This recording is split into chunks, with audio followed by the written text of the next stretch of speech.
Evening, folks. Welcome once again. We're only a minute over, but, a minute over compared to what we've been late by before, that's like a small drop in the ocean. I'm happy to report, injury-wise, I'm feeling marginally better compared to this time last week. Folks, this time last week, I could barely laugh without it hurting, coughing. Let's not even go there. This one's a little bit trivial, but you can get the context. This time a week ago, I couldn't lean over, shut up phone, sat down, and not be able to tie my shoe up on the injured side, whereas now, it's still painful, but I'm able to get through it and be like, okay, this is manageable, we can get through this now. So, we are thankfully moving back in the right direction, so it is what it is. So, apparently got 3 people watching the live stream at the moment, so okay. Now we're just down to 1. Quick little highlight before we go into the topics for the evening. Episode 8 of Bel Air came up, and Will and Carlton have finally buried the beef. Carlton's heel turn continues, because the impression that we were given first when he seemed to be interested in Lisa, and when Carlton found out why Will was actually out here for, is like, look, if you keep out of my business, around the house and away from Lisa, I'm not going to say why you're really here. And this is like a little criticism of the writing, but they seem to have, abandon that part and just go into, nah, Carlton's continuing with his face turn. And because they had a party that got busted up by the cops, all because bitch boy Connor got called out for his racist and homophobic behavior, he decides to call the cops and get the party shut down.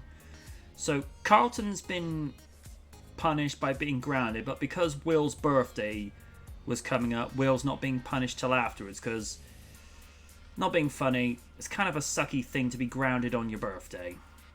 Just saying. We get a little bit more of an insight into why Aunt Viv and Will's mother haven't been talking for a while, and Will's father is mentioned by name. Oh? Yeah, and much like the original, Phil doesn't want Will knowing about his father just yet, and even when Jeffrey says maybe you shouldn't tell him, it's like, you work for me, you don't get to think, and I'm like, ooh. It's like, I could see that touched a nerve. But it does appear as though, ladies and gentlemen, Odi Rakaku is in the chat. Hey. What? Oh boy. Oh boy. Odi Rakaku's message, a kid, did you pack your stuff yet? Dude, no offense, you could have PM'd her about that. I feel like... Yeah, you could have! IRL. Yeah, dude, love you, but you could have just sent her that as a private message, just saying. And hi to Sean Retro. So, yeah, episode 8, it feels like it's moving more smoothly. Phil's becoming a little bit...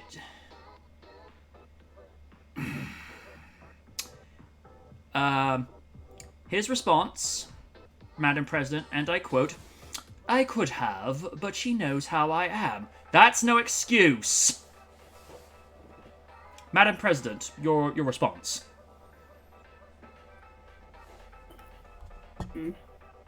Mr. Wakaku's comment in the chat. Shut up, phone. Yeah, he says, I could have, but she knows how I am. Madam President, your response.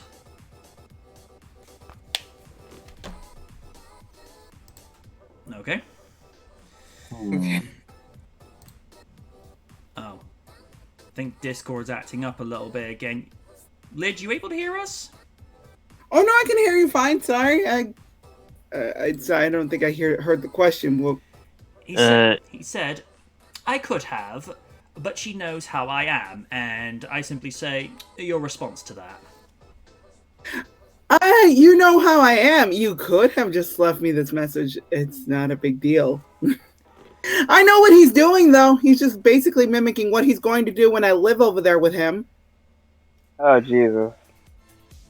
And me saying the off comment on his streams that maybe he bounces in on the topics on occasions. He could do that, but again, he likes to be a little bit of a pain in the butt about it, and that's me putting it nicely.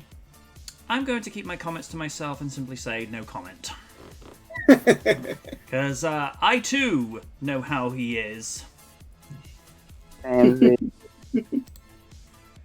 He goes to say, remember, since she said that, 5 days, babe.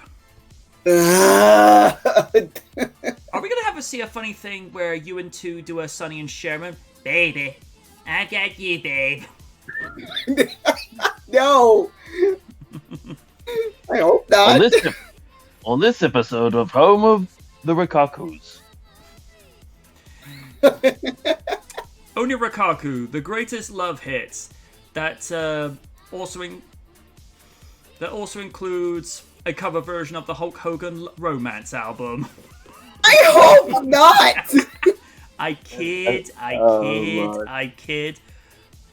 Followed up it with Raiden doing a cover of Partners in Crime with Turtle Power. I like that. You are. Alright. Well, we have danced around this long enough. Raiden and Madam President, it'll be time for you to do some slandering in just a few moments. Dear. Oh no. Yes. Halo TV show writer says they didn't even look at the game. Okay, I'm gonna borrow something from Liz. Okay. Exactly. Oh.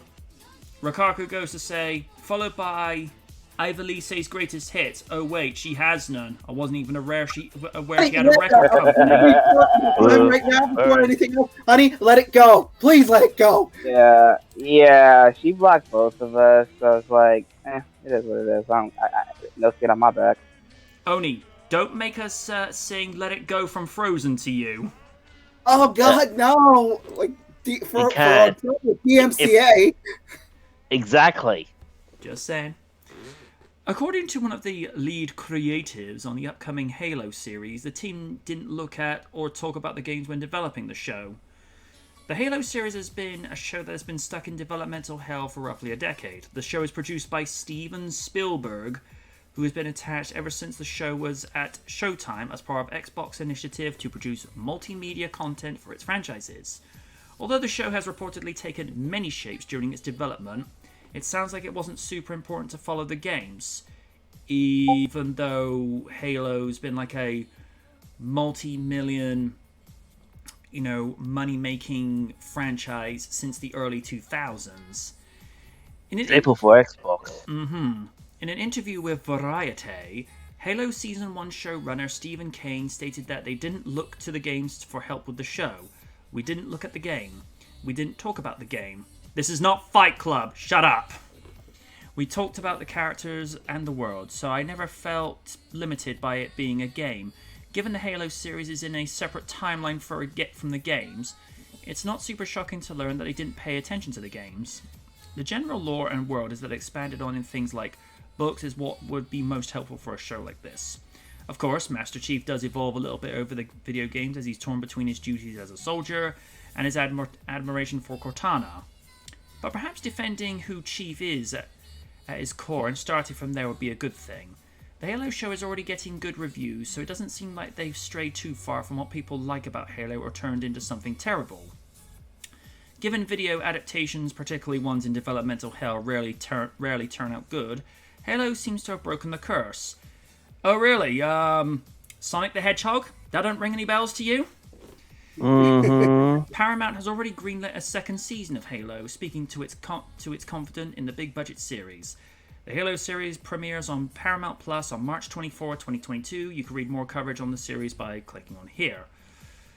Okay, I will keep my comments as short as I would like it to be.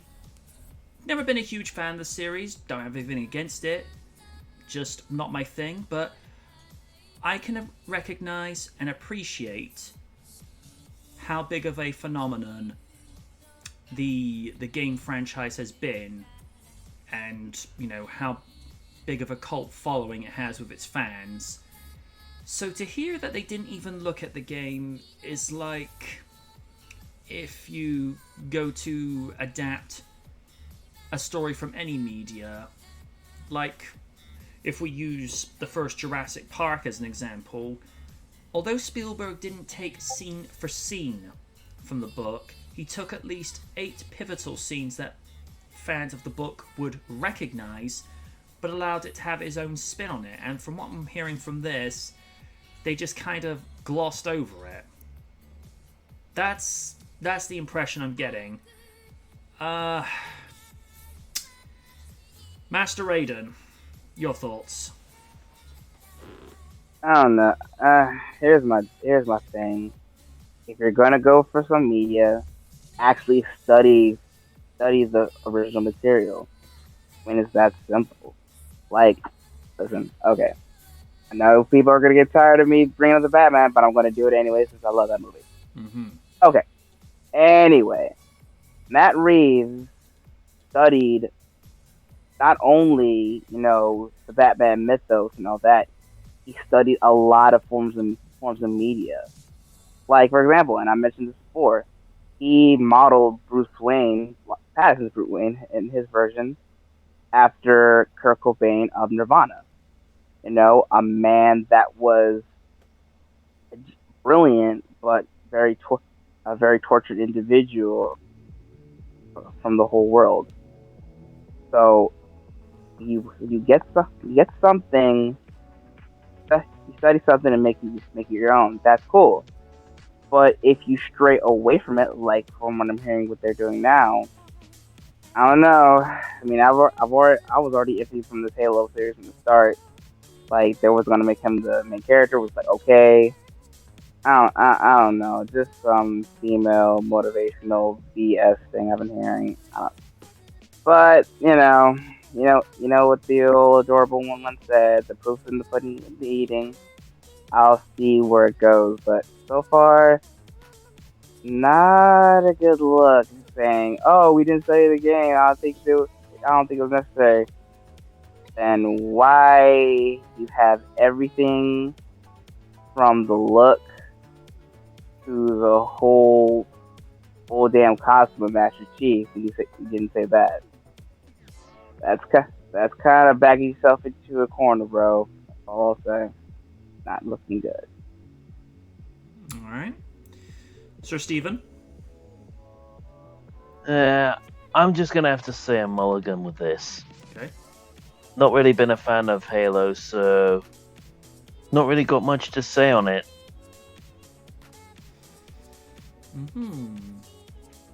Madam President.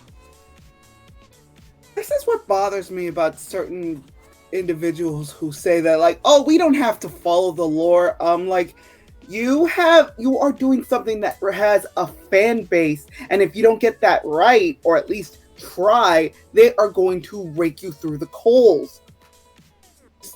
Try to at least put some effort, but no, you don't want to use the games for a baseline. Then why are we making a franchise about a video game that has very specific lore?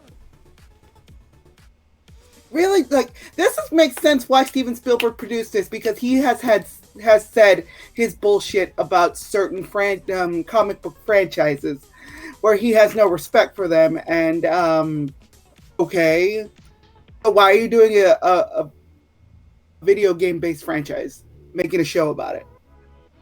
And the fact, the hubris that they have, that they renewed this for a second season when it hasn't come out yet. At least wait for episode 1 to drop before you make that kind of fucking decision. Because guess what? Yeah, people are probably not going to watch this. If they do, you're going to hurt some feelings if you don't, like, I don't know, try to stick to the source material for the most part. I mean, there's some things you can't do. But an attempt would be appreciated.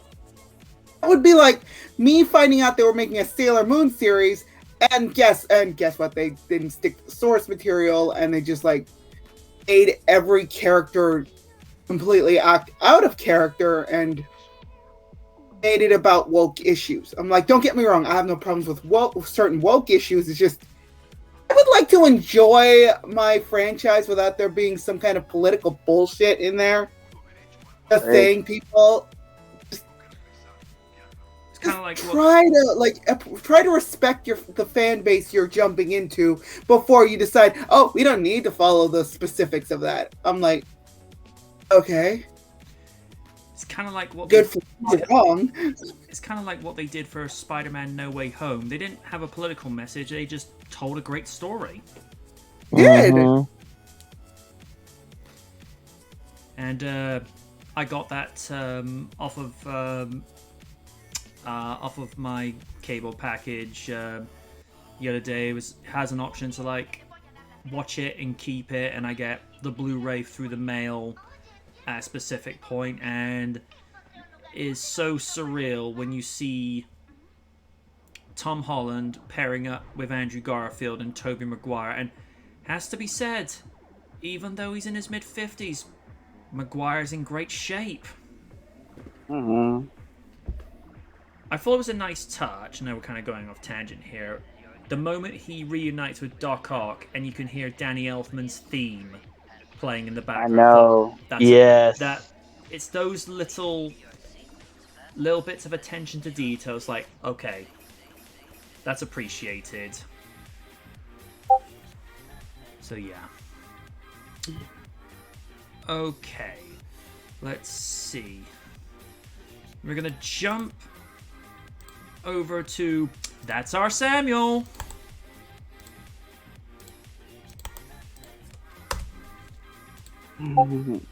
Samuel L. Jackson teases his Jurassic Park character's survival. Oh, I am intrigued. Hold on to your butts, because Samuel L. Jackson believes Ray Arnold is still out there with the dinosaurs on that island, alive and well. Nanny. Perhaps Samuel L. Jackson could be the next legacy star from the original Jurassic Park to return in a new Jurassic World movie. In the franchise's first film, released in theaters in '93, Jackson played the part of Ray Arnold, the chief engineer working on the island. The character is especially known for uttering the often quoted phrase, "Hold on to your butts." Unfortunately, things didn't turn out well for Ray. 29-year-old, spoiler alert, Ray is seemingly killed off-screen by a velociraptor. Damn raptors. His death is alluded to when Ellie discovers his severed arm in a maintenance shed. There has been no indication whatsoever that Ray may have somehow survived the incident, but that hasn't stopped Jackson from believing it anyway. Ray Arnold came up while Jackson was a guest on the Happy, Sad, Confused podcast. That has to be really confusing, depending on what mood you're in that day. Okay. Yeah. The actor was first asked about the possibility of Mace Windu, another character seemingly killed off in a previous film, returning to the Star Wars universe. Jackson said that he not only thinks Mace could return, he believes Ray managed to survive the raptor attack as well, and has successfully adapted to a new life as master of the dinosaurs, still out there somewhere on that island. You do know the island got totaled in Fallen Kingdom. It got blowed up by a volcano.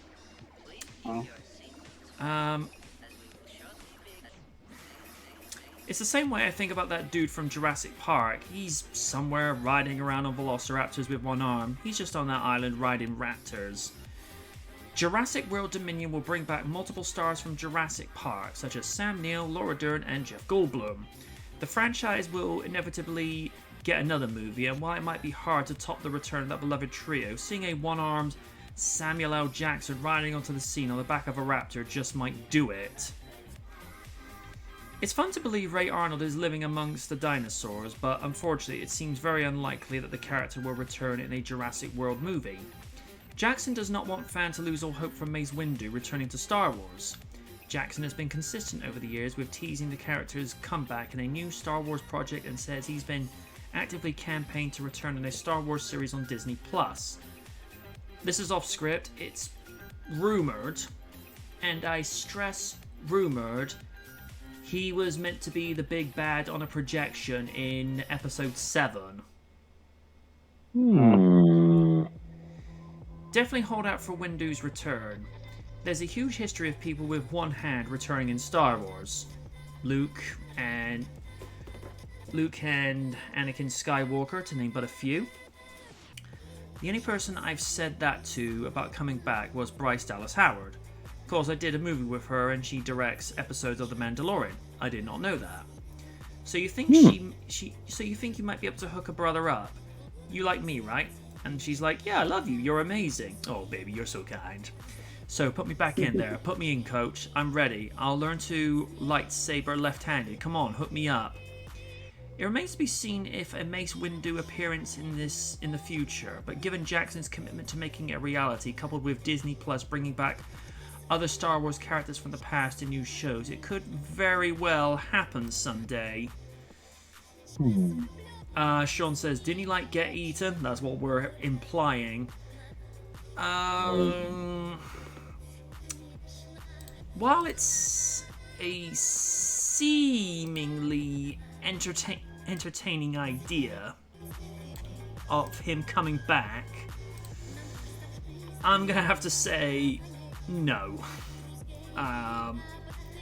It'd have been nice if his character had survived, because it'd be interesting to see what his character could and could not do, but like I say, I'm not buying this. But as Mace Windu, I wouldn't mind seeing that. I actually enjoyed his character, and it's actually one of the very few Sam Jackson movies where he's uttering little to no explicits. So for him, that's an achievement, because I can't think of too many movies where he doesn't go like, "This mother!"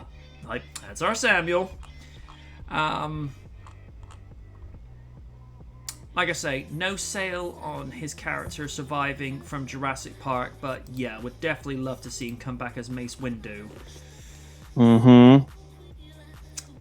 And to our own Jedi Knight in Obi-Wan Raiden, your thoughts?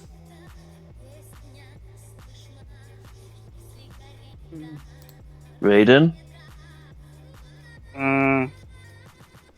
I'm gonna be completely honest with this situation. Okay, a lot of people know I'm not big on the Jurassic Park franchise, but this could open a possibility that I might be interested to check it out fully, because I think checking out what is it, Jurassic World Dominion or something like that? Yes. Yeah. I don't know. Aside from seeing the old faces, I really wasn't interested. But to hear about this scenario, I don't know. Color me interested. I might check it out. I guess we'll see. And to a Jedi Master in Obi Steven, your thoughts? Well, I doubt that it's likely that we'll see him in Jurassic World Dominion or wherever the franchise goes after the sixth movie. But as with Star Wars, I could see Mace Windu returning, because they've just put out the trailer for Obi-Wan Kenobi in that series. So, and they are expanding on kind of the worlds within Star Wars, so I can see Mace Windu coming back in one of those series. But considering how Sidious left him in Revenge of the Sith, he's gonna be in very serious pain and torture after what happened to him. Yeah. Enter our own Princess Leia in Awesome Lydia. Your thoughts? I mean, the whole thing where it's like, his character in Jurassic Park could have survived. I'm like, I doubt that. I mean, he just lost an arm, but it's like, you really think the dinosaurs are gonna let him walk away with a bleeding arm stump? It's like, he didn't seem like the survival type. So it's like, no, I don't buy that. But as in regards to Mace Windu, I mean, if Boba Fett could survive the Sarlacc pit, I'm sure that Mace Windu can survive being thrown out of a building. I mean, like, he had Jedi powers. I'm assuming he either softened his fall or found a way to freaking, I don't know, not die. And considering he went toe-to-toe with Darth Sidious. Mm-hmm. Exactly. This, to be honest, Anakin throwing him out was like, I don't know, I forgot the logistics of that. Oh no, he got blasted. He by got Sidious. zapped by Force lightning. Yeah, sorry, I always get confused with that. But yeah, he could survive. If either he pops up in Obi-Wan or like if they try to give him his own series, they would have to explain the hell as to how the hell he survived that. But again, like I said, if Boba Fett can survive the Sarlacc pit, I'm sure that Mace can probably survive that. So He who could knows? survive. If he could survive unlimited power. You do that way too well. Way too well. Okay. On to our next topic. Someone who I'd never expect to be, rumored to be cast for Wolverine, let alone official casting. Oh, I think I've heard of this. Daniel Radcliffe opens up on incredibly flattering Wolverine casting rumors. Yeah. Radcliffe is flattered to be in the same conversation as Hugh Jackman with the Wolverine casting rumors, even if there's nothing to them. We all know that X-Men's arrival in the MCU is imminent, but the big question remains as to who might be playing them. In particular, Wolverine is someone many fans want to see appear, but casting this role with the right actor might prove to be a challenge following Hugh Jackman's iconic portrayal. One name that has come up for years is Daniel Radcliffe. For years, Radcliffe's name has been pretty much any time rumors of the X-Men getting rebooted in the MCU have been reported on. He has consistently denied that there's any official involvement, though many fans said they'd be on board with the casting. On The Tonight Show on Friday, Radcliffe was asked once again about the Wolverine situation.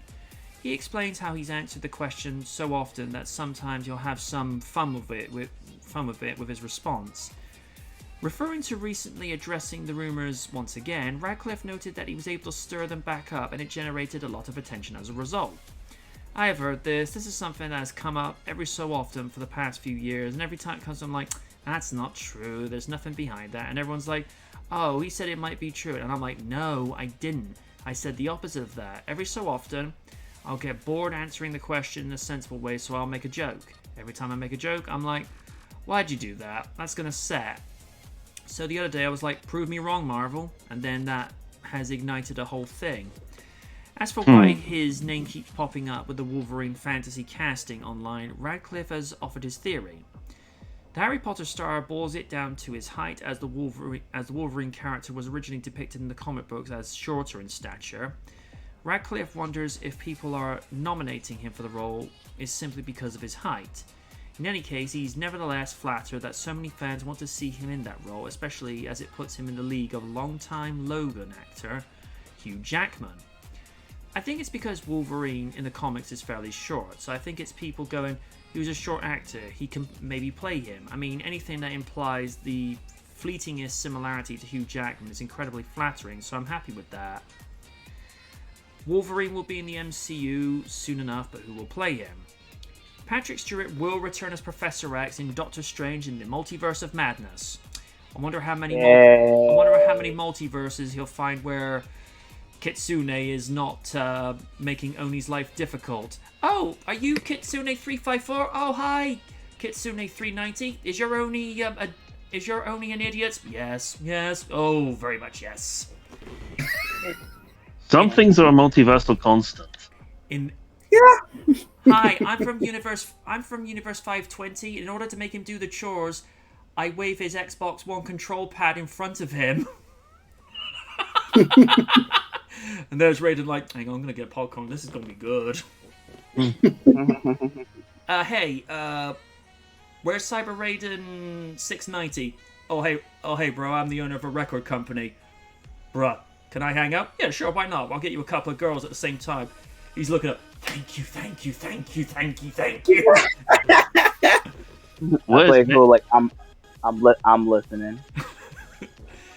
And then Steve's, 620 universe comes up. I'm the owner of the United Kingdom of the Jedi Academy United Kingdom. Would you like to participate?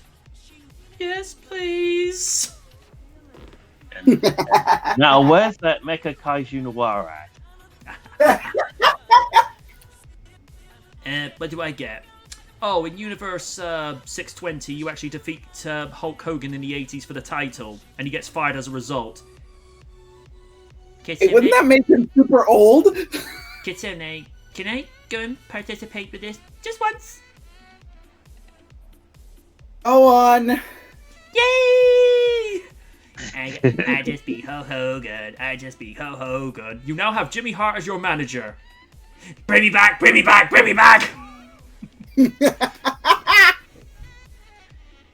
And where's Win Alternate Universe 420? Oh, she's the official voice actress for Lena Inverse. MJ, behave. I will. Anyway. Some fans would love to see Hugh Jackman back in the role one more time. No, because that will cheapen what he did in Logan. Yeah. Maybe for a cameo in the second movie where, I don't know, he's like in a portrait.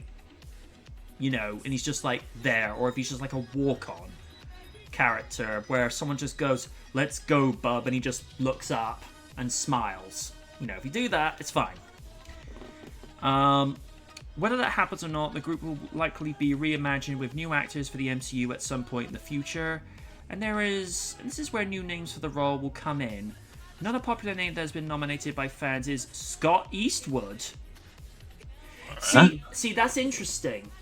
Because all throughout Hugh Jackman's time as Wolverine, he was often compared to looking like a young Clint Eastwood. So that'll be interesting. Some of the other actors that come up include John Bernthal, Anthony Starr, Keanu Reeves, and many more. There's no telling who will ultimately get the part when the time comes, so we can expect for the fan speculation to continue for some time to come.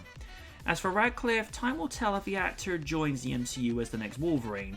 In any case, he can be first seen as famed parodist Weird Al Yankovic in the Roku channel's upcoming comedy biopic Weird, the Al Yankovic story, expected to arrive later this year. Let's see. How to answer this. I think Radcliffe has a look that can be molded to be like Wolverine, but what you gotta remember is, and I'm not saying for one instance that he's got to be meticulously be like Hugh Jackman's portrayal down to, the microscopic detail. No. What I'm saying is, he has to live up to what Jackman did, because in the same context, when you look up to anybody who plays Superman now, it's like, look at Christopher Reeves. You have to live up to that. Or when you look at RDJ as Iron Man, it's like, match that quality. You know, actually be that character. Or let's think of another one where the actor and a character kind of go hand in hand. It's like Mark Hamill with the Joker. Admittedly, in the last few years, it's a little bit stale, but there is so much of Mark in the performance of the Joker. It's like you can't have one without the other. So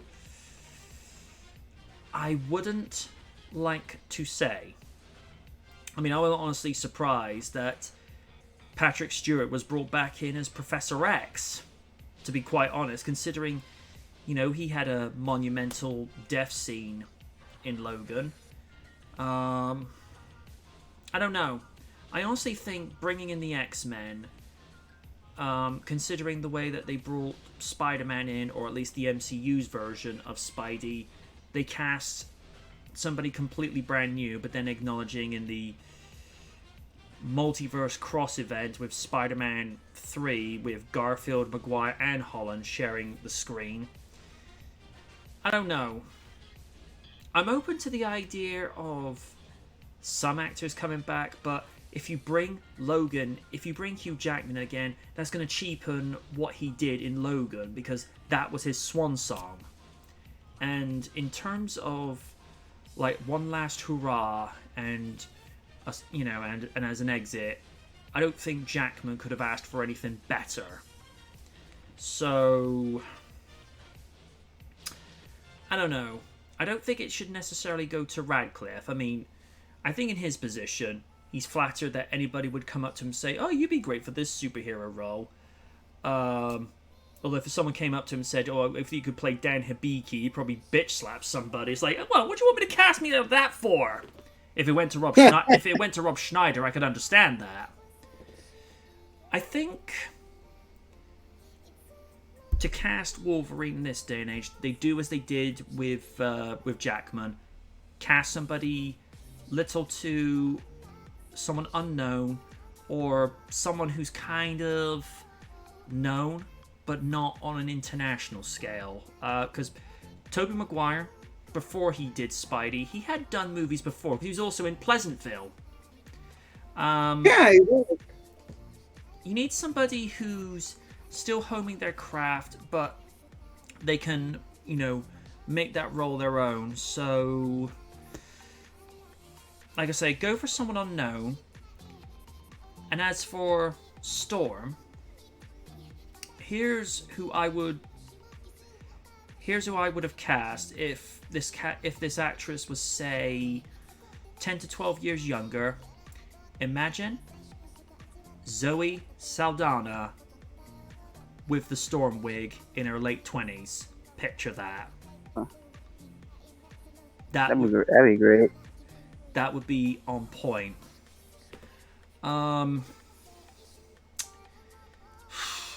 With Cyclops, see, that's actually kind of tough. If Chris Evans hadn't have played Captain America, I could imagine him as Cyclops, but Evans is one of those. I agree. Evans is one of those actors. Give him time, and he can play any role. Because none of us thought he could play Captain America after playing the Human Torch, being the insufferable ass that he was in those two movies, and yet you see him in Captain America, you're like, "Hey, buddy, I want to go get a coffee with you. You're all right. You're a great guy." Whereas Raiden sees him in the first Fantastic Four, it's like, "Boy, I'm gonna backhand you in a minute if you don't straighten up." Oh yeah, that's definitely how I felt in the first movie.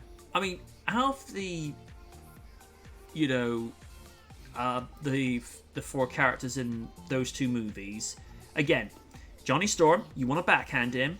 Reed, you like him, but you just want him to lighten up. Susan Storm, you're going like go to her like, hey, how you doing? Here's my number. But whereas with the Thing, you want to hang out with him because, he's a good guy. He just I'd grab a beer with the Thing. yeah. I mean, he's just a working stiff guy. He don't want no trouble. He just wants to hang out and just be chill. Mm-hmm. And also, I forget the name of his love interest, but even in those two movies, I'm like, gosh dang, girl, you fine. Sorry, that's my inner Corey coming out there because you watch Double Toasted for so long and you start picking up his mannerisms. Thankfully, I don't laugh anywhere near as hard or insanely as Billy. I think that would rip my lungs out. Oh God, yeah. But yeah, you need like some very specific actors that could work into that role without being compared to others. And similar thing with if they wanted to recast Magneto. I mean, I'd be more or less happy with Michael Fassbender to continue doing what he's doing because he's not completely like Sir Ian McKellen's portrayal, but there's enough of that essence to where you're like, you can see where McKellen's version gets those aspects from. And for him, he's a decent Magneto. He's definitely a little bit more articulate, particularly in First Class and Days of Future Past. That movie is freaking amazing. Interesting thing, I think this may have been for Days of Future Past or Apocalypse. Originally, they had approached Chloe Moretz to play Jean Grey. Now, whether it was just a case of schedule conflicts and what have you, it's not to say that the actress that we got given was terrible. If anything, I quite liked what she brought to the table, but to see Chloe do something where she's actually a superhero and not just being a highly trained vigilante like in the Kick-Ass movies, it would have been interesting to see what she could have done. And I feel like she's coming back to the main scene again after doing so many independent movies. Now, there's nothing wrong with independent movies because you can learn certain things from that area that you don't necessarily get in mainstream, but there's a reason why they're independent. They don't get as much money. With the lone exception of the first Ninja Turtles movie, because no studio wanted to back it. Then they saw the money they were bringing, they're like, oh yeah, we want to back the movie now. And there's all of us like going, now you come crawling. But then what did they do for Ninja Turtles 2? They really kidified that movie. I mean, I enjoy Ninja Turtles 2 for what it was, but you look the way that the first movie was kind of like Batman 89, where it's a little bit darker and a little bit grittier, and you're like, yeah, we kind of prefer that movie. And also, Raph's damn, that's still haunting to this day. Especially when I did the review and he sees his Next Mutation version. Raider's like, oh damn, he mad. So yeah, it'll be interesting to see who they get. But I mean, it's good Photoshop that we see of Radcliffe as Logan, but I'm gonna have to pass on that because unless I see like official casting or official artwork and a trailer, I'm not buying it. So I'm selling that idea. To our own blade, Raiden, buy or sell Radcliffe as Logan.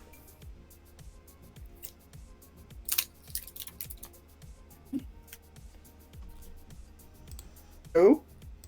And it looks like we're having problems again.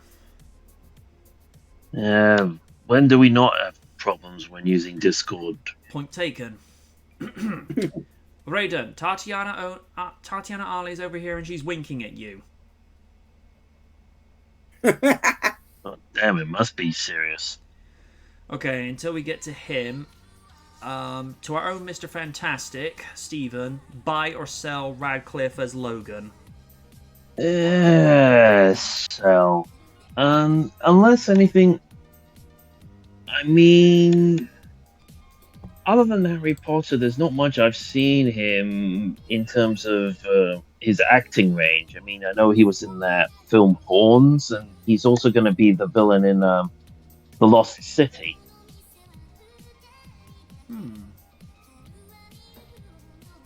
Need to see more of his range other than Harry Potter before I can make a full judgment. Or what was that other movie he was in, that horror one about a ghost where it's like what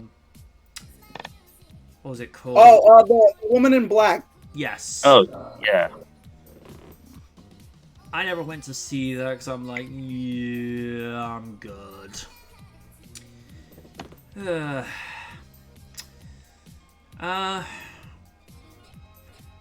And to our own Sailor Moon in Madam President, buy or sell Radcliffe as Logan.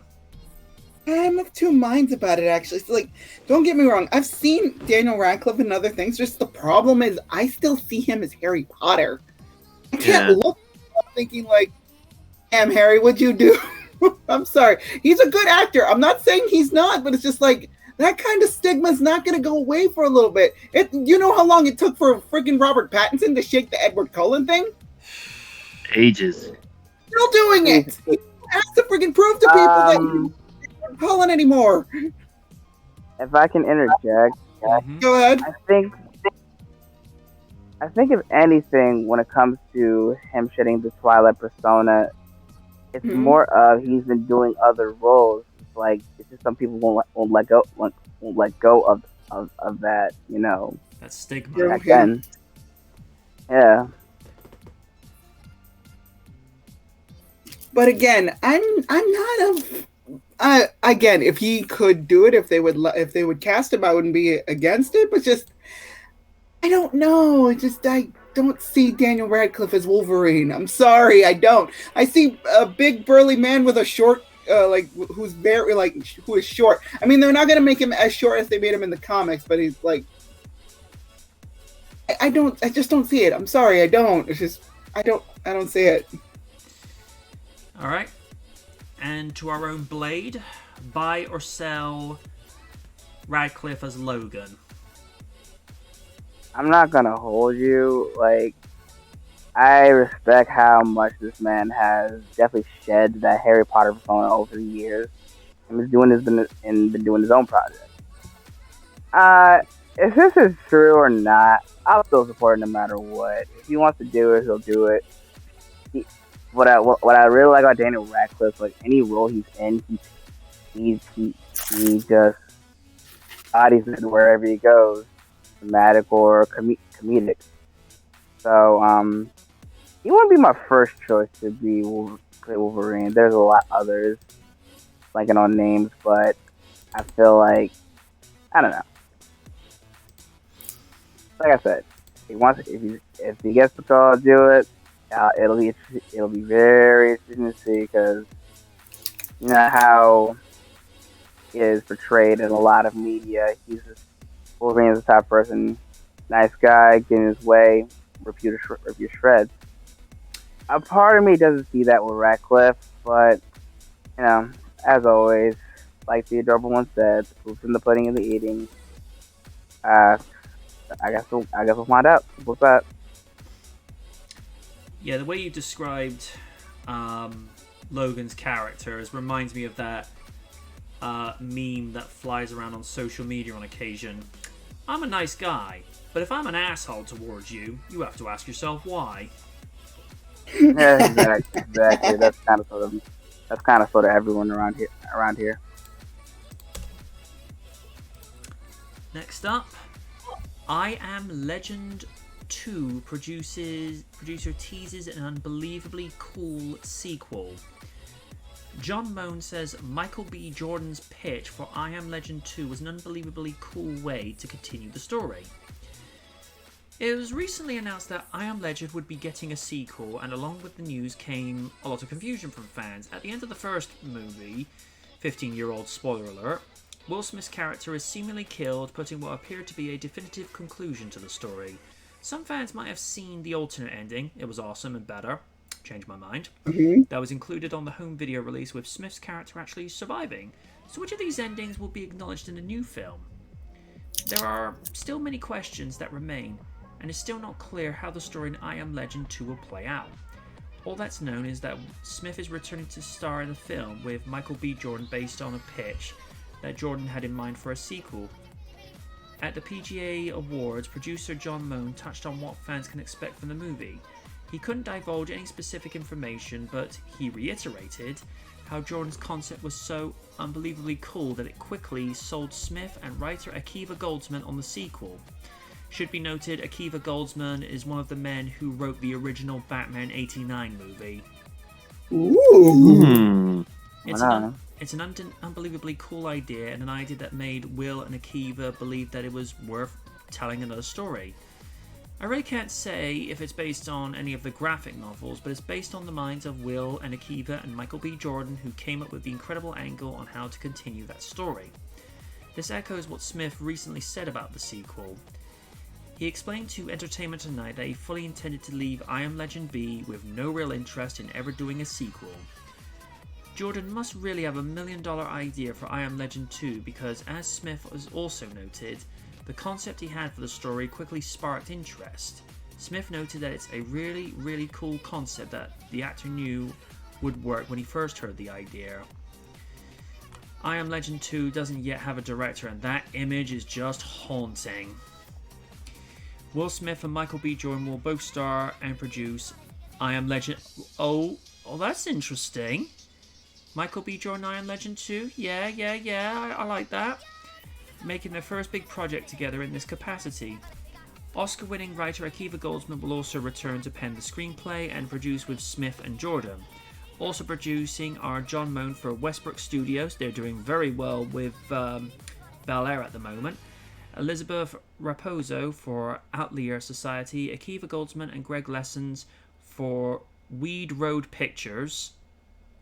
I could make a comment about that, but I'm going to keep that to myself.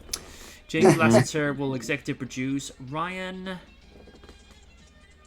Shimazaki will oversee for Westbrook. A director is not yet attached. I Am Legend was directed by Francis Lawrence and written by Goldsman and Mark Protasevic.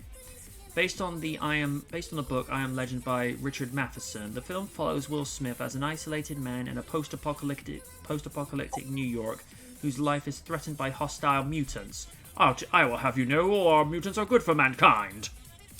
Ah! The film was a tremendous hit at the box office, and even though there were tentative plans to make a sequel after the film's first release, nothing has ever materialized until now. It should also be noted in that movie there were gratuitous movie posters for Batman vs. Superman at that time. Oh god, yeah. I'm like, yeah. what?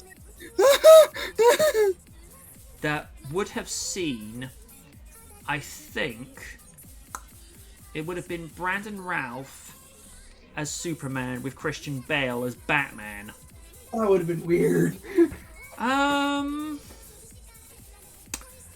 gonna say intrigued, not buying nor selling, but I would definitely like to see how this pans out, because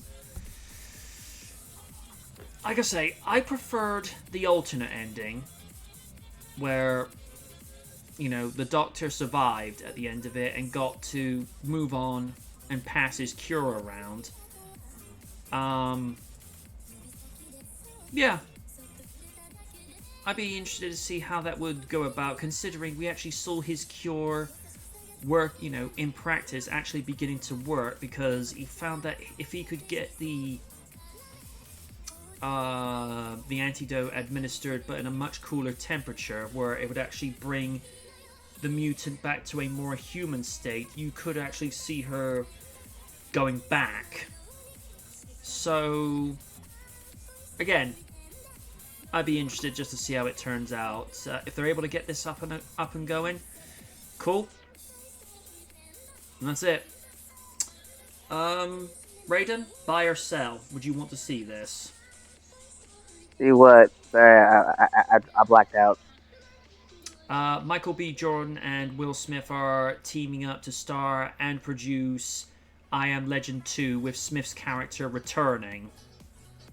Oh yeah, most definitely. I would love to see it. I really enjoyed the last movie. R.I.P. to the puppers. Y'all miss puppers. Yeah. Um, I liked that yeah. German Shepherd. She was just so sweet. Yes. Okay, this is a selfish reason, but the only reason I want this movie to work out is like I want more dogs in this movie. Just don't let them die. That's all I want. No.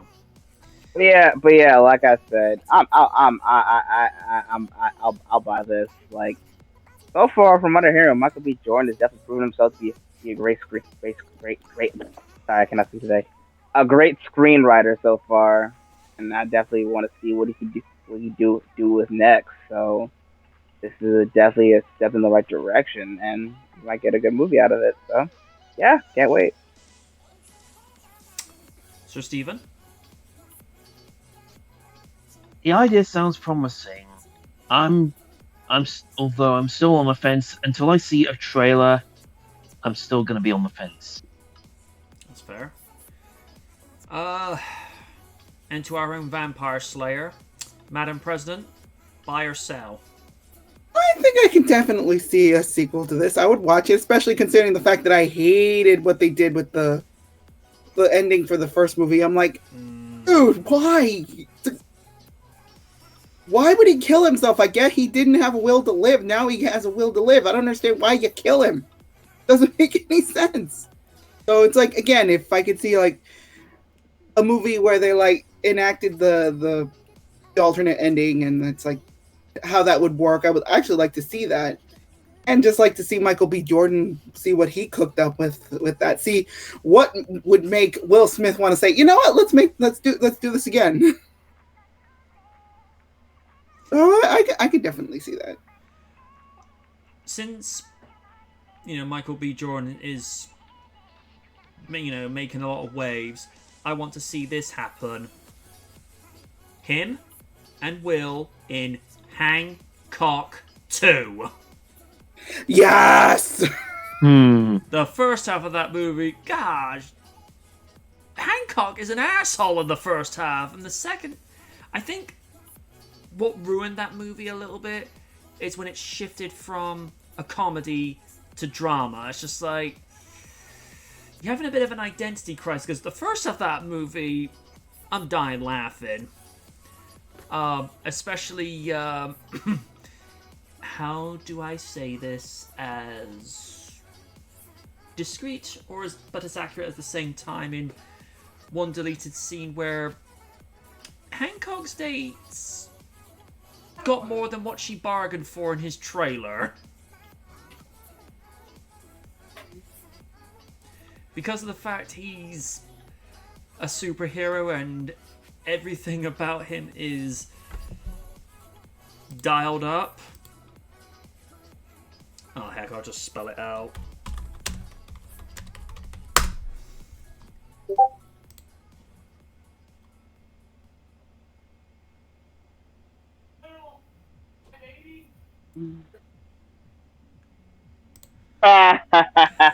Raiden remembers.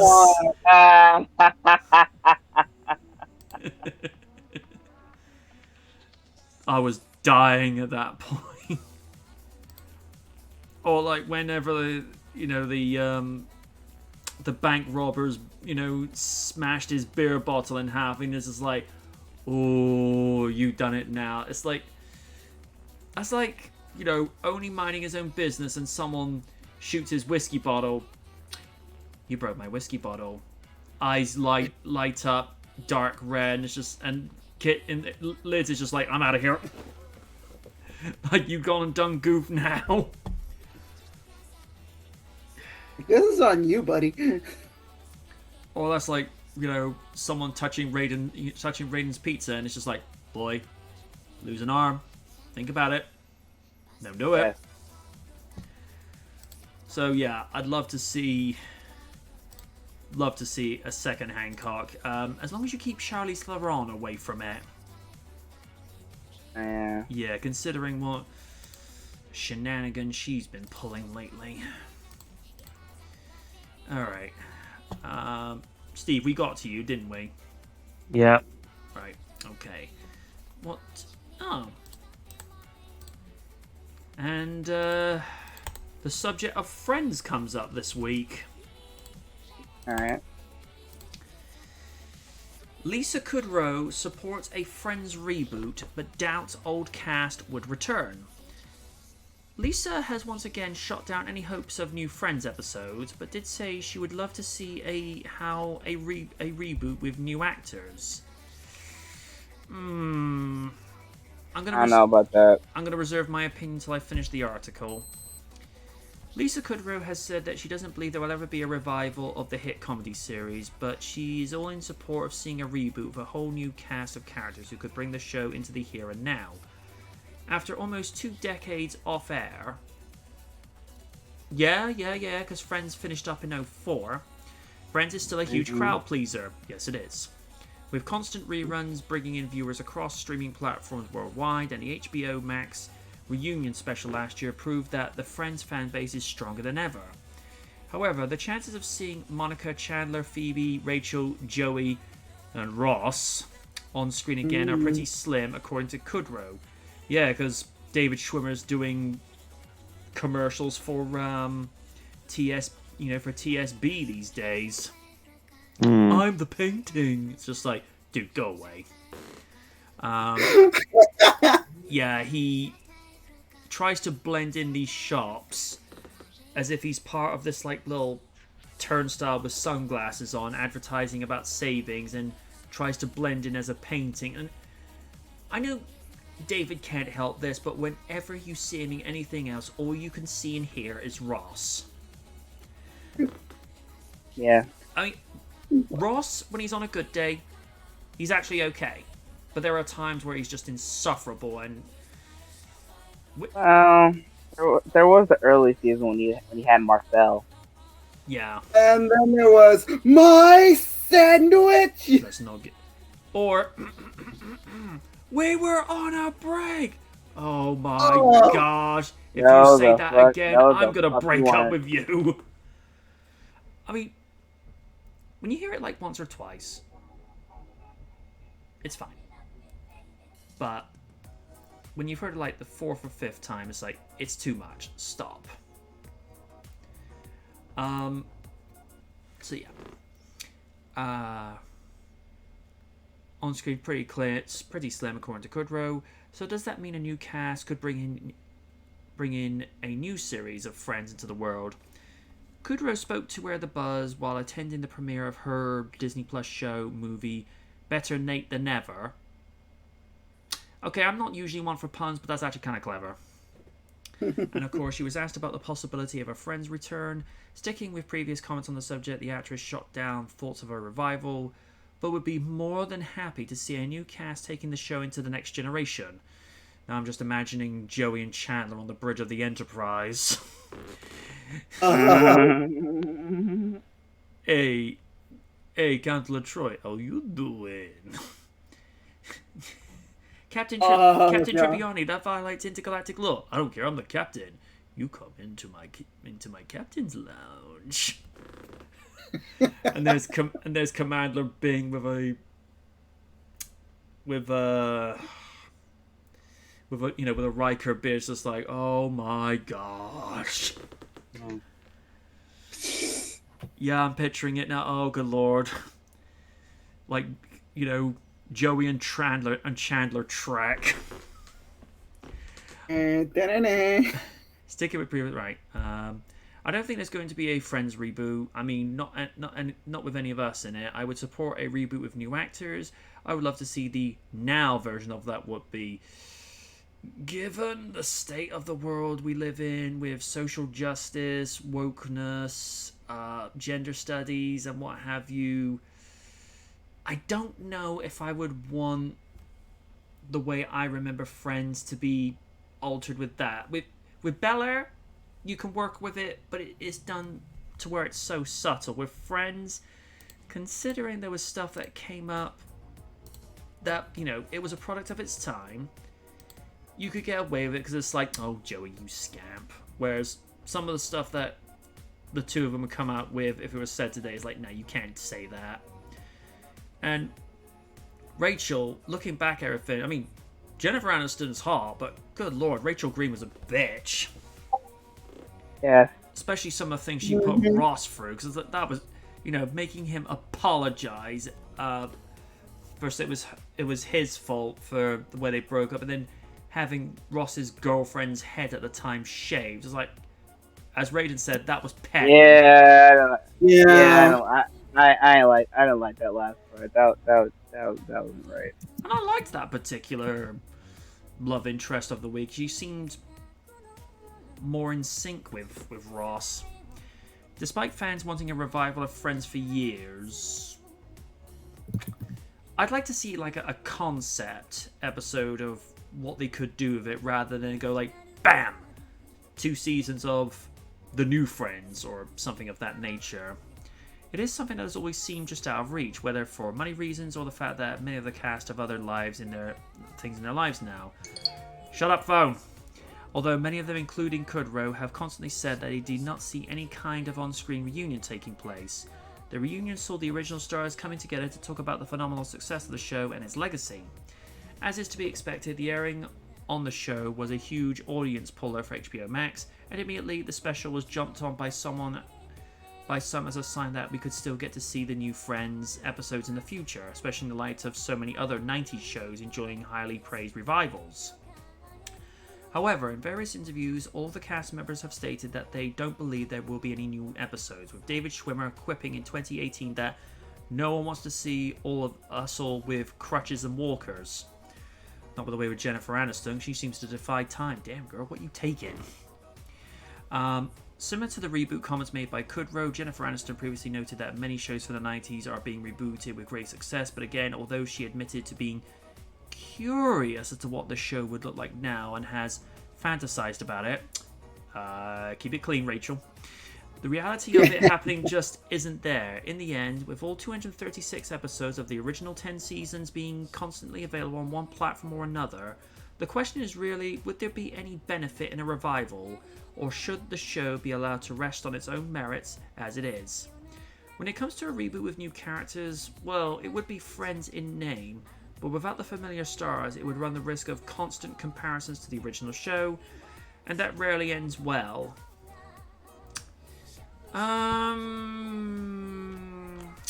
Let's see. I must say, I'm kind of 50-50. I think the legacy that the show has established and left behind, it's not something you should meddle with.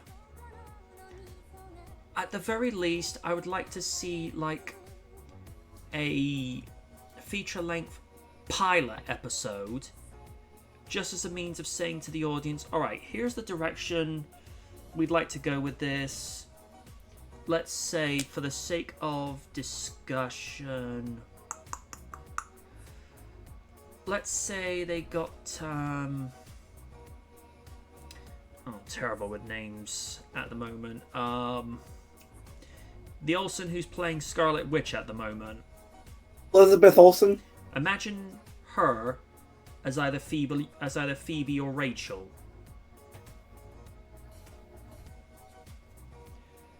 Maybe more Rachel than Phoebe, because with certain actresses you need to have that slight kooky Phoebe-ness in them. There's a new word for you folks, the kooky Phoebe-ness. I know. I'm going to use that in a sentence. someone who's definitely got that essence of Joey, but they can make it their own thing.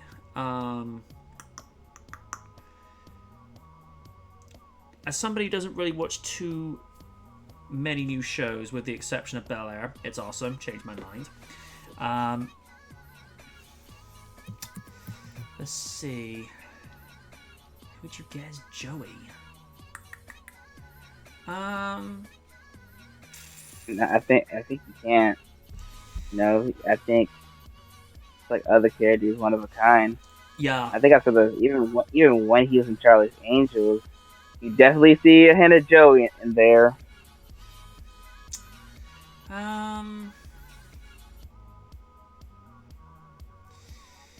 If you wanted like a Chandler type character, you could go for a slightly younger Neil Patrick Harris. Yeah. He's got the snark and the wit to get by. Who could you get as Monica? Someone. And of course, with this in mind, the age range, you've got to think, say, 24 to 29 at best, because they all start off as 20-somethings and then end as 30-somethings.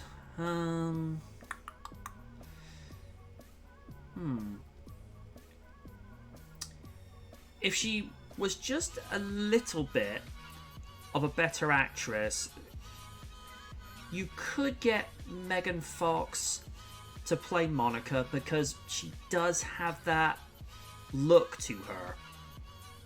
But again, she's an actress whose limitations are a little bit more limited than most others, and even she's admitted she only gets certain roles because of the way she looks. So I'll give her props for at least being honest about it. Damn, that is really tricky. I mean, if we want to go for the uptight Monica, I could say Anna Kendrick would be a good pick. Oh, I adore that woman. Yeah. It amazes me. This woman's in her early 30s, and I'm like, oh, no, you are not. 24 at best, but 30? Nuh-uh. And I don't know. She came onto the... Steve might know this. She came onto the Graham Norton show. It did like the rather disturbingly accurate Brummy impression. For context, Brummy is what they describe people from Birmingham in the UK, and she just does this very sort of fed up look, and I'm seeing her, with that facial expression and that hair, and I'm like, I love you. So, yeah, could definitely see that work. But like I say, I'm 50-50 on this, because part of me doesn't think they should tamper with what they've left behind, but at the same time, I'm curious. Steve, buy, sell, or 50-50? 50-50. It just depends where they would take this, whether they would go to in this new show. I mean, I suspect there would be things nowadays that they couldn't get away with like they did in the original show. It's just how they would handle that for a modern audience. I mean, certain lines, like going into season 5, where the scene is in the hospital, it's just before Phoebe gives birth, and you see Rachel, Rachel go to Monica, oh, I got a date with nurses. Joey, oh my. Male nurses, Joey, not in my head. You couldn't do that today. Or any jokes where he says, yeah, there's a thing for that, it's called gay. It's like, ooh, no. Can't do that. And plus, Rachel's bitchiness compared to the original, compared to now, the way she was in that show, that's tame in comparison today. Oh yeah. Because compared to, say, some of the stuff you see in some sitcoms or people who won't name Kardashians, Rachel will be seen as an angel. Heaven forbid how Ross would be portrayed. I mean, would he be even more of an asshole in this version? I mean, I don't know. Lids, buy, sell, or 50-50? 50-50. I mean, don't get me wrong. I'm not a big fan of reboots and all that, but again, there are some that are done well and some that are not. So I'm 50-50 on that. If they want to do it, I'm like, okay, fine. You're gonna have to like do some like mental gymnastics there, but want to do it, go right ahead. It's whatever you want to do, because apparently no one stops Hollywood from doing anything that's not original. Saying. And to our own Joey, Raiden, buy, sell, or 50-50? Gotta go with 50-50. You know, I don't know if you can ever replace these guys with new people. And like people, like we all said before, we live in an era where wokeism is here to stay, and whether we like it or not. And I pray to see some topics that doesn't even belong in stuff like this. Just, you know, I think no matter how much you feel with the show originally, built on bonds, built on hookups, into eternal lifetime of moments. So this one, hopefully that doesn't happen, but it will, because you know, popularity, even though popularity can be a bitch sometimes, but yeah, I don't know about this shit. I don't know about this, Chief. Yeah. Okay. Steve Austin. WrestleMania 38 return is for the fans and WWE, but I'm doing this for me, number one. It sounds like Stone Cold Steve Austin's WrestleMania 38 return is going to be a huge spectacle to be seen. Hall of Famer Steve Austin was a guest on the Rich Eisen show to promote his WrestleMania return, which to this point has been promoted as a confrontation. When asked about his feud with Kevin Owens at Mania 38, Austin said he was looking at it as an interesting challenge, but certainly implied that this would be more than a simple confrontation. It's going to be an interesting challenge because in my documentary a while back on A&E, I said as an active performer, you never want to come off the road, because if you come off the road, you become soft. In the NFL, a football player will tell you the same thing. You go through the season and you have to get calloused up and ready to go. So he's ready to go, and I've got my workout cut out for me. On Saturday, April 2, Steve Austin said, I'm going to be there whipping some ass. Austin went on to admit that he didn't want to leave the business after WrestleMania 19, but didn't have any other choice.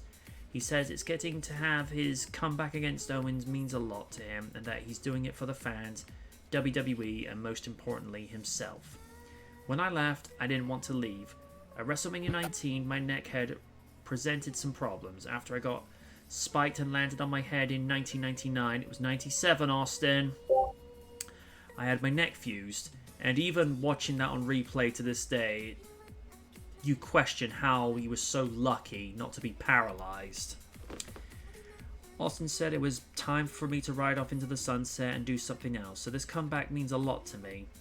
As I've been getting back into ring shape, I'm going to go out there and do the absolute best I can, but I've said this on my biography, if I can just refer back to it again. My wife knows how much I love her, my family knows how much I love them, my daughters and my stepdaughter knows how much I love them, but professional wrestling, they call it sports entertainment these days, is the number one passion in my life. I like to hunt, I like to fish, I like to ride four-wheelers, but the business of sports entertainment is in my blood. So to get a chance to go back to the world's grandest stage in one of the greatest stadiums of all time, it means a lot to me. I'm doing this for the fans, I'm doing this for WWE, but I'm doing this for me, number one. Steve Austin ended the interview by saying he's going to enjoy his new beer. Broken Skull American Light. Oh, he's released another one! but noted that it's back to hardcore training for WrestleMania 38 after that. But then it'll be back to hardcore training for WrestleMania 38 because, you know, I got a can of whoop ass. It might be the last can I have in me, but I've got one last can for Kevin Owens. I'm going to do it in fine fashion. What do you think of Stone Cold's comments? Do you think he's going to have a match with Kevin Owens at Mania 38? Let us know your thoughts by sounding off in the comments section. I'll say this much. If it's still just a confrontation at this stage, at least he's not taking this lightly. He's actually going in to make sure that his body is prepped and in fine, you know, and in good form to go in. Because even when he was just the general manager, which Lids, Raiden, you can relate to, he did still have a lot of physical situations where, you know, he wasn't shy about dropping a stunner or two on people that absolutely deserved it. Coachman being one of the prime ones who deserved it at the time.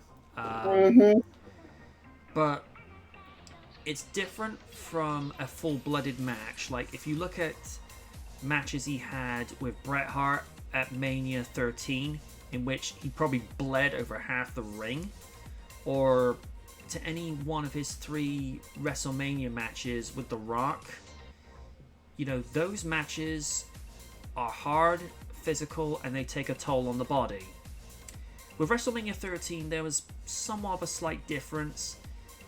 This was 4 months prior to him being, you know, spike-driven onto his neck. For context, what we're referring to, Steve, Owen Hart did what he thought was the Undertaker's signature move, which is the Tombstone Piledriver, and Austin said, "Oh, so you're going to be dropping to your knees?" And he says, "No, I'll be dropping to my ass."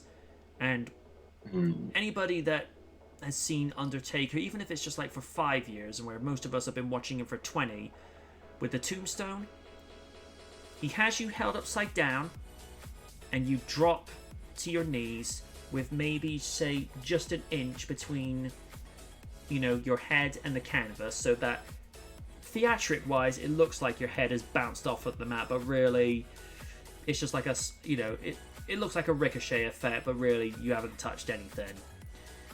Owen dropped to his rear, and unfortunately Austin's head was maybe about an inch or two below Owen, and Austin's head hit the canvas first, and it's, you know, it was like a whole payload effect. Like, all the weight of his legs, his midsection, his torso, and it all got piled on into his neck. And for about 4 minutes, he was paralyzed. He couldn't move a single thing. Oh, no. And even when you watch it back today, when he was able to start getting some feeling back, because the finish was he was going to win the Intercontinental title from Owen Hart, because the pre-match stipulation was his title was on the line, but if Austin couldn't win, he would bend down and actually kiss Owen on the rear. That was how much Austin had faith in what he was doing story-wise. So, and Lids can vouch for this, it was probably the worst roll-up ever. But he got the 1, 2, 3, and he actually had to be helped out of the ring and to the back by at least 4 to 5 referees, because he couldn't stand on his own feet, because it was like this is something Raiden can relate to. Kurt Angle versus Brock Lesnar from Mania 19 with the Shooting Star Press. Ooh, no. Brock was not there. The lights were on, but no one was home. And it wasn't until 1999 where Austin was starting to feel side effects from the spike pile driver, because what had happened, he wouldn't have surgery because he didn't want to derail the momentum that he had gotten ever since that double turn at Mania 13 where Austin went from heel to face and Bret Hart went from face to heel. Austin went through physical therapy, went through physiotherapy. Just, certain moves would be labeled as, no, you can't do that. Just so that he could live the dream as being, the face of the company and being, the man that everyone wanted to see. And then, of course, led up to who ran Stone Cold down at the 99 Survivor Series. And there were a couple of rumors floating around at the time, in late 99, early 2000, that it was supposedly the Bulldog or Macho Man Randy Savage. And looking it back in retrospect, why? That would just make no sense. And then, when you have it as Triple H being that conniving and that cowardly to have someone do his dirty work for him because he couldn't get the job done with Austin in the way, it made sense. And then came all the I did it for The Rock. Oh God. And I've seen a couple of memes popped up. I did it for family, I did it for the lols, I did it for The Rock. So long-winded, get back to the topic. I'm glad he's taking this seriously, but from the sounds of things, it's still just going to be a confrontation and nothing more. And, like the last couple of weeks, part of me wants to see, could he do it one more time? But then there's the sober, sensible sides like, yeah, I'd like to see this too, but I don't want to see him in a wheelchair either.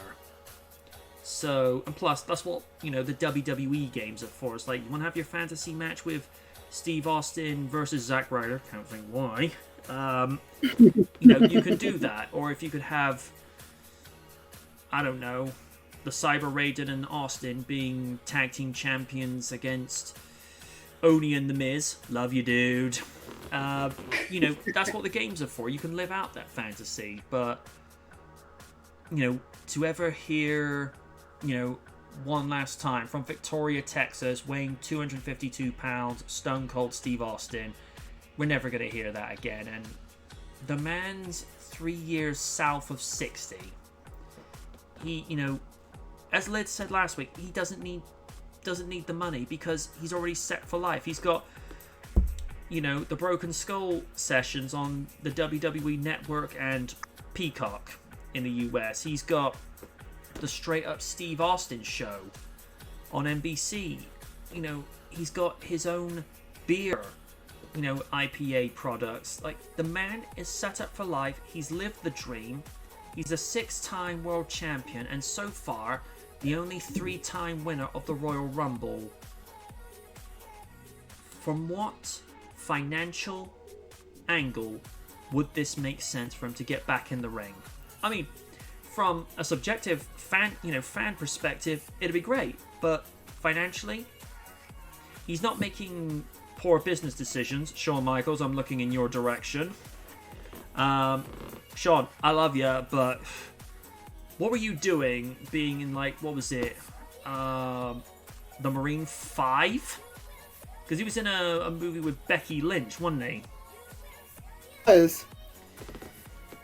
I mean, one of them that you could sort of be a little bit 50-50 with is when he came out of retirement for that one tag team match at Crown Jewels. Oh, he's a hypocrite. He was given $10 million just to be in one tag team match. Look me in the eye and tell me you would say no to $10 million for a tag team match. Raiden, you're offered $10 million to be in a tag team match with Oni. Do you say no? And Discord's having problems. I mean, Lids, you offered $10 million to be in a tag team match with Oni against The Miz and Nikki Bella. Do you turn that kind of money down? Where's my money? Where's my money? Oni, you get $10 million to go have a 5-minute squash match with The Miz. What's the finish? Oh, you get to win by stunning, pedigreeing, and people's elbowing The Miz whilst doing the Austin double flip bird whilst you do people's elbow. Oh, yes. No, tell you what. I'll do that for $9 million. Okay? Liz, I'm gonna bring home $9 million. Why don't you bring the 10 million? I don't know. Just felt like I was being a bit more generous, just doing it for 9. For you? Whereas if Raider's like, you go up against Paul Feig, do you want the 10 million? No. No. I'll do this for free. That's terrifying. Oh, and by the way, Paul Feig is still bitching about Ghostbusters 2016 again. Oh, dude, just shut the fuck up, man. Yeah, he says, I have no regrets making it. It's like, yeah, we do. We have regrets that we had to watch it, so. I sadly did as well. So, yeah. Back to topic. Lids, what are your thoughts with Austin saying he's doing this for the fans, but more or less by the sounds of things, he's at least taking the confrontation's physical aspects seriously enough to do training. That's definitely respectable. I mean, don't get me wrong. It's just like, I'm of two minds about it because I don't want him to see him get hurt, but if he's actually willing to put the effort to train himself, shake off the bit of the ring rust, I'm okay with that. All right. And to the Cyber Raiden, your thoughts? Raiden.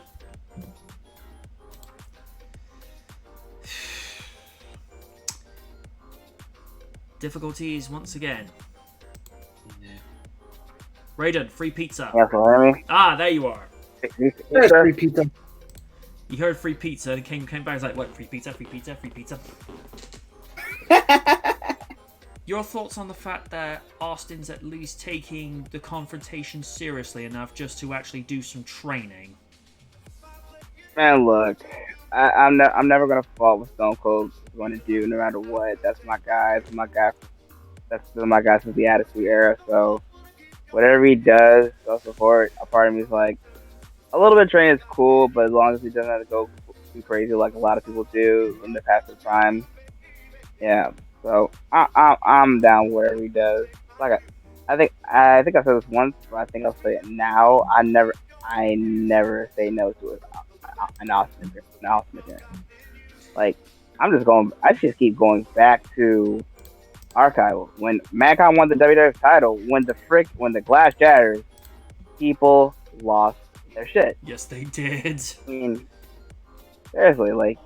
I mean, you're still gonna get pops like in modern day wrestling, which is great. But I feel like when that time period, Austin was must see, and the Federation knew that, and they capitalized it every single time.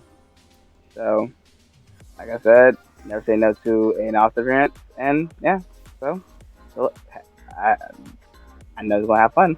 I'll check some of it, so good stuff on him. The one I can never get out of my head, and I remember seeing this from someone's perspective in the crowd at Mania 32. Mick Foley comes out, everyone, gives him a respectable cheer. Michaels comes out, he's got his wrestling gear on, everyone, he gets a bigger cheer. Soon as you hear the glass break, the whole arena just came unglued. I'm like, at that point in 2016, he had been retired for 13 years. And yet, people still go crazy for him as if it's, if it was still the Attitude Era. And it's just like, I mean, Cena to a degree got pops like that, but he never got pops like Austin. Not even, Rock. To quote Vince, Rock, as good as he was never quite Stone Cold, because Jericho describes it as if Rock's pop was like a 9, Austin's was like a 9.4. It's just that little bit bigger. And there's something to be said. As soon as you see him do that walk, you think, oh shit, psych, we're going all business-like, because what he refers to as the BMF walk, things are getting serious. Mm-hmm. Yeah. On to the next article. Let's pop that in. Why Tron 3 has limitless possibilities. At this rate, it's on track to have the same amount of distance between the first and second movie. What we know about Tron 3 so far and highlighting the unique strengths of the franchise. Tron becoming a multi-film franchise was something most fans of the original had given up on. When Legacy was released in 2010, it was an unexpected surprise to many loyal fans. It's rare a franchise takes 30 years for a sequel to emerge. It's actually 28 years, but, it's not, beat about the bush. Tron has also had a couple of video games over the years, one of which, Tron 2, was released for PC in 2003. The game is a rather obscure entry into the mythology, but features the return of the original cast members from the 82 film and an impeccably accurate score by Nathan Grigg, emulating the original vibe of Wendy Carlo's iconic music. The Tron score got a makeover in the 2010 movie, and arguably the brand's greatest strength as Daft Punk's music nearly outshined the film itself. To be fair, there were some decent tracks from that movie. While not a perfect film, Legacy delivered a stunning beautiful visual and auditory experience. I would say the original movie had much more color. If anything, the grid as it was presented, it was almost like with muted color tones, and that's not really what you want to see.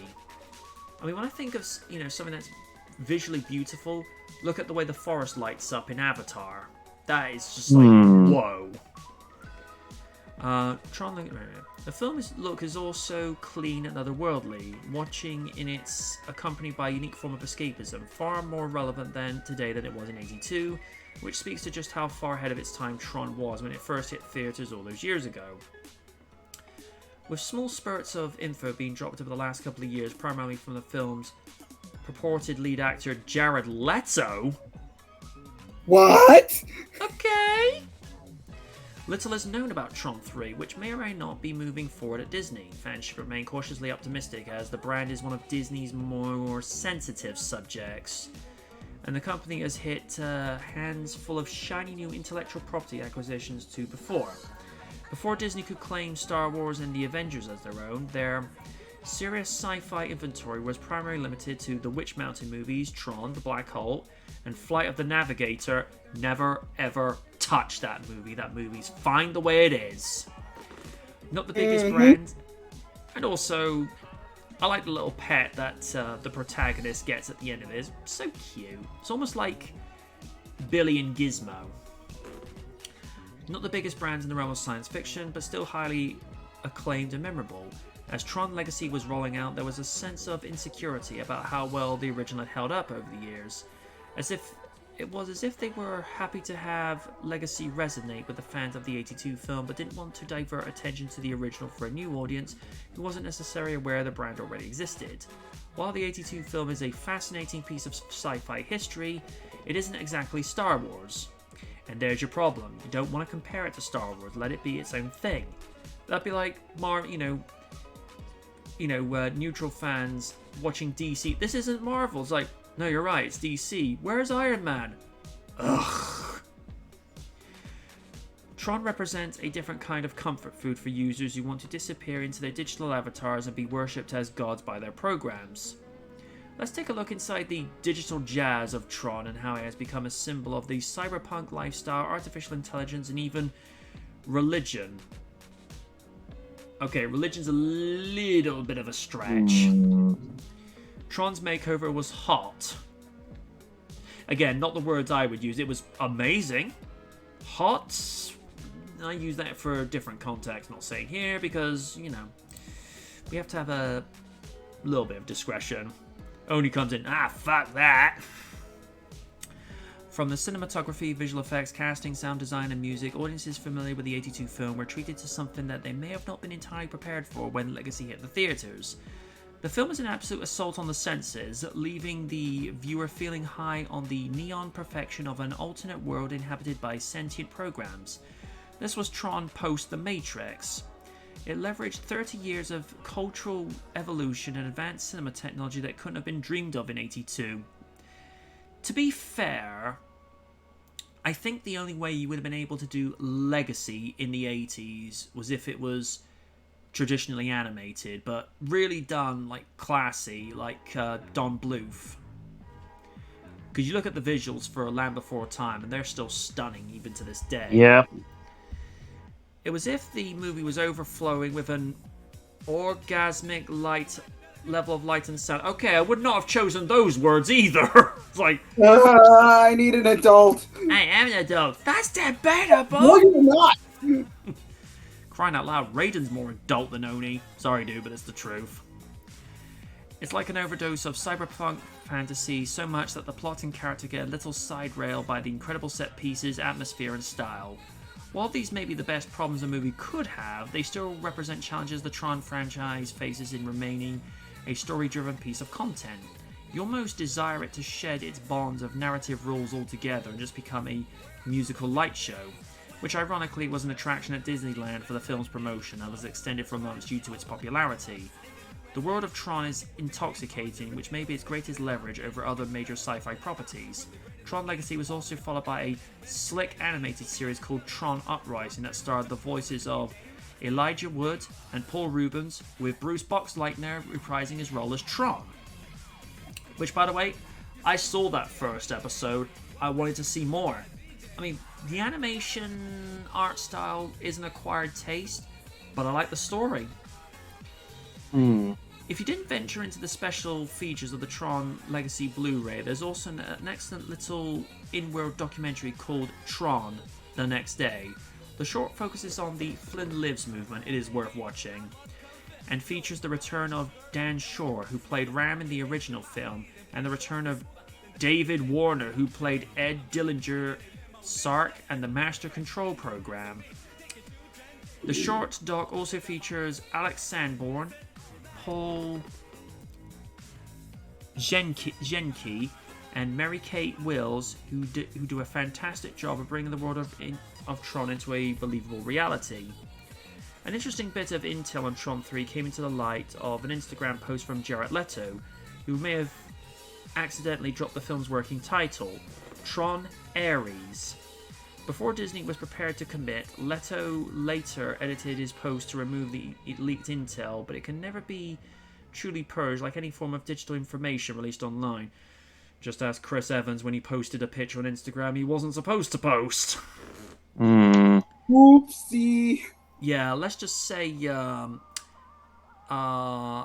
friend of mine, well, her eyes were very pleasantly surprised.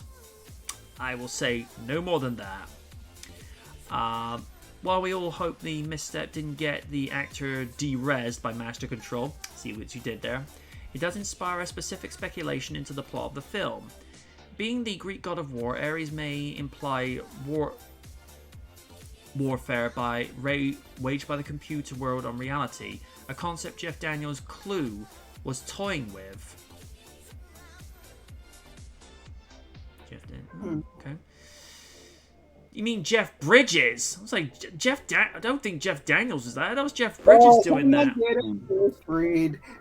The conflict between a user on programmer's creation and subject revolting naturally brings up biblical mythology. Oh dear, we're going down that road again. Oh dear. No. Religion was a too low-hanging thematic fruit for the franchise to ignore, which is often a subject avoided by major studios, especially Disney, yet it was there in 1982 and has always felt appropriate.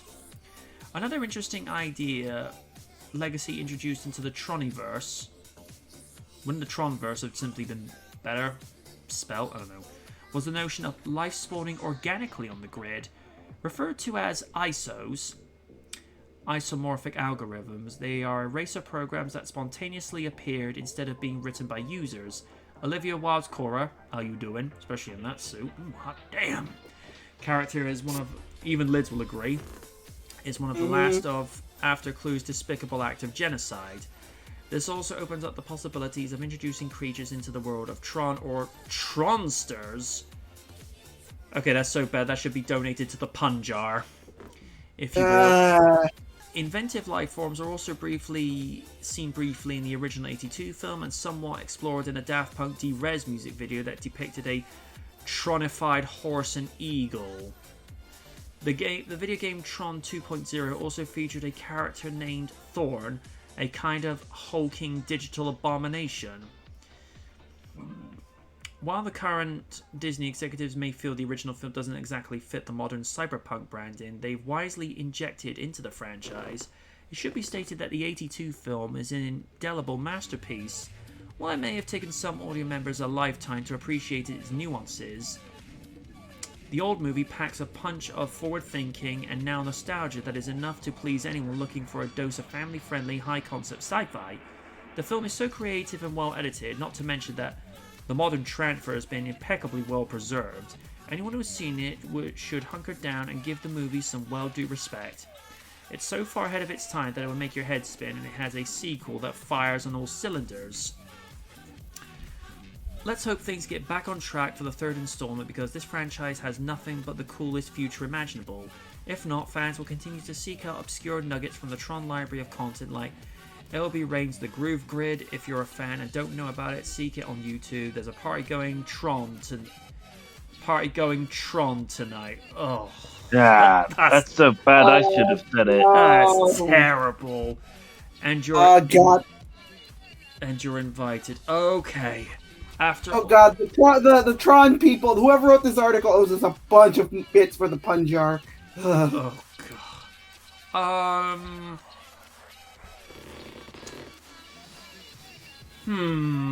There's a lot to digest in that. First of all, Jared Leto in a Tron role. Okay. I have mixed feelings about that. I mean, good actor, but considering some of the messed up roles he's played, especially the way he portrayed the Joker in Suicide Squad. I appreciate some actors do character method acting to get into the mind of the character, but he didn't need to go around leaving used contraceptives as gifts. No lie, he did that. Ew. I don't know about Leto. I'd be more inclined to have Garrett Redland come back and reprise his role as Flynn's son. I definitely want Olivia Wilde to come back because she's an important, integral piece of the story. As for a third movie, I'm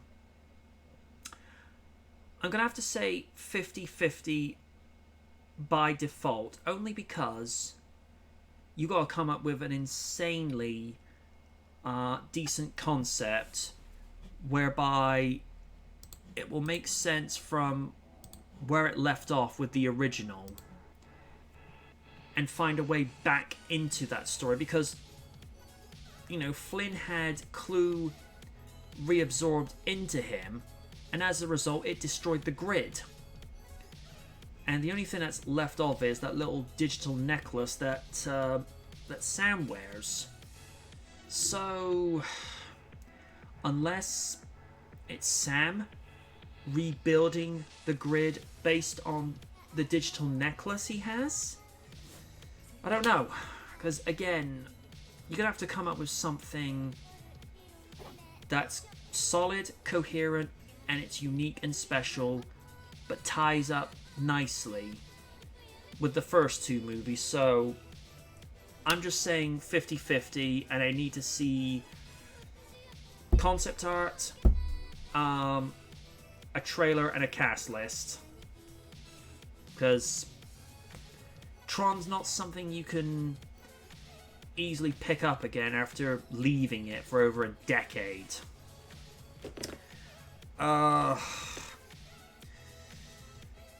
Steve, thoughts? Do you think Tron can be brought back? Depends what kind of angle they go with it. I mean, I only saw the first Tron film once.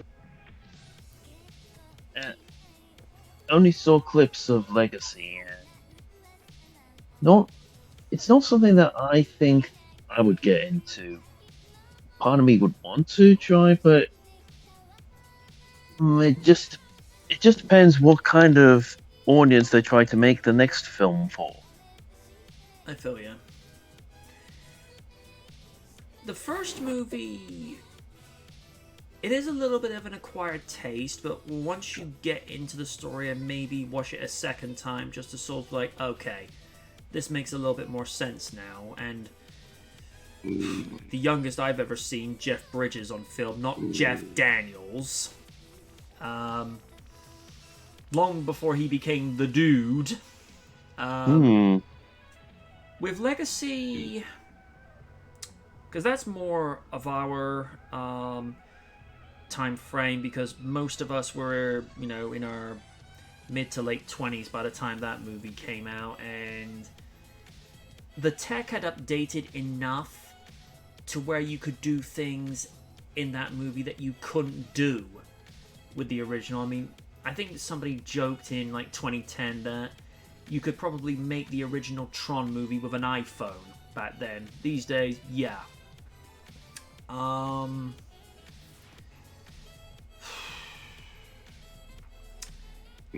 don't know. Have to wait and see. Someone okay there in the background? Sounds like someone's snoring. Raiden? Raiden, you okay, buddy? Raiden?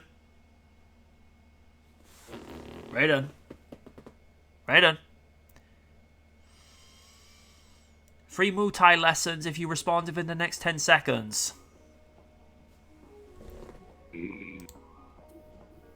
I think Wow, he's he's pretty asleep. out of it. Wow. Okay. Looks like we'll have to pull Raiden off his own grid in a minute or two if we're able.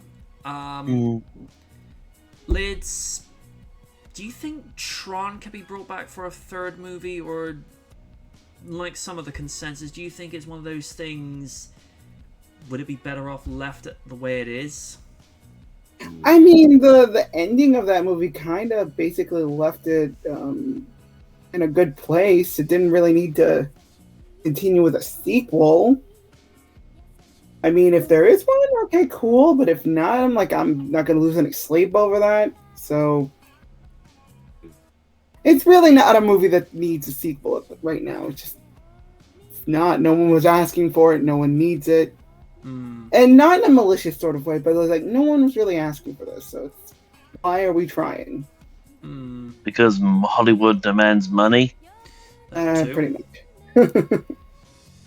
I think it's like I say, if you can come up with the right story, concept, and what have you, then see what they could do. Raiden, you there? Raiden. Hang on. SKL control to Major Raiden.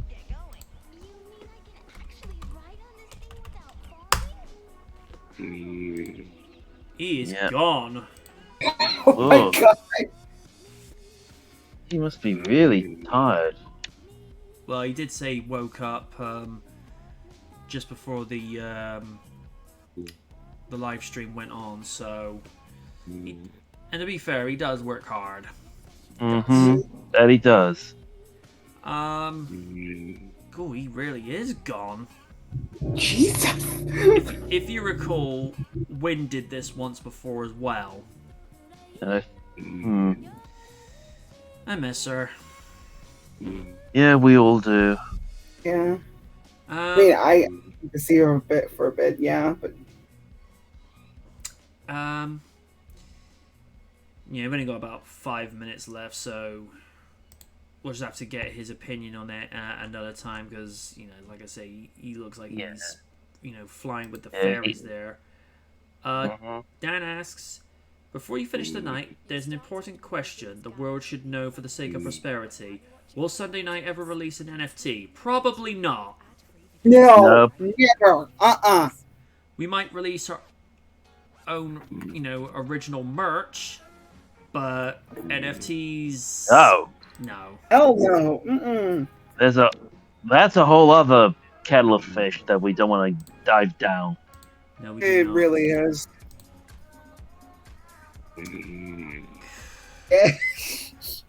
Yeah, I'm sorry. he really is copping them Z's there. Yeah. Old Mr. Sandman had paid the Cyber Raiden a visit. Funny thing.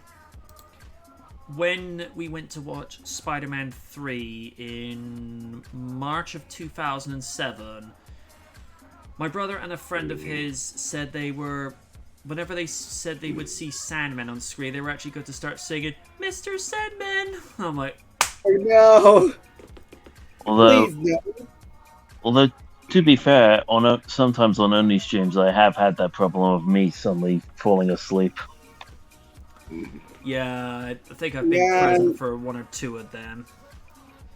Someone fell asleep at 1, and that was when Zero Master was playing Superman 64. I don't know why No! I was just falling asleep. And then another time when Oni was streaming, he ended up glitching Dragon Ball just by the mention of Superman 64. Yeah, he did.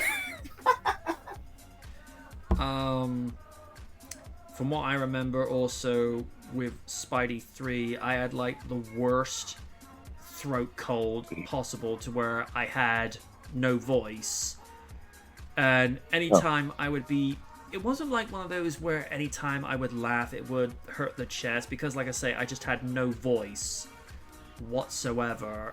Anytime there was something funny, you'd go to try and laugh and you're like but then again, that movie could be laughed at on its own merits, because I'm sorry, that movie was terrible. Well, you know what the old Stan Lee would say? Enough said. Yep. Okay. We missed you. That we do. That we do. Alright. On that note, man, he really is gone. Until next time, from Sunday Night Live, I have been MJ Knight saying good night from the night. Support Oni's Twitch channel at twitch.tv/OniRakaku. Give him 500 subs and 2,000 bits per show. Mm-hmm. Yes, please. I have been Steven, and don't forget to check Kaiju Noir's comic, Primal Warrior Draco Azul, available on Amazon, Kindle, and Comixology for your reading pleasure. Ooh, thank you for that, Steven.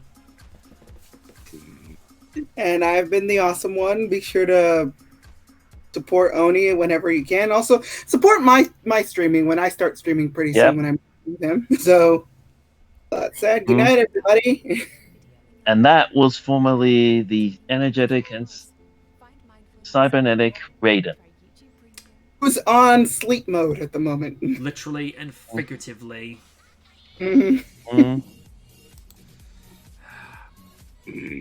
Thanks for letting us entertain you, folks, and we'll see you next time. Bye.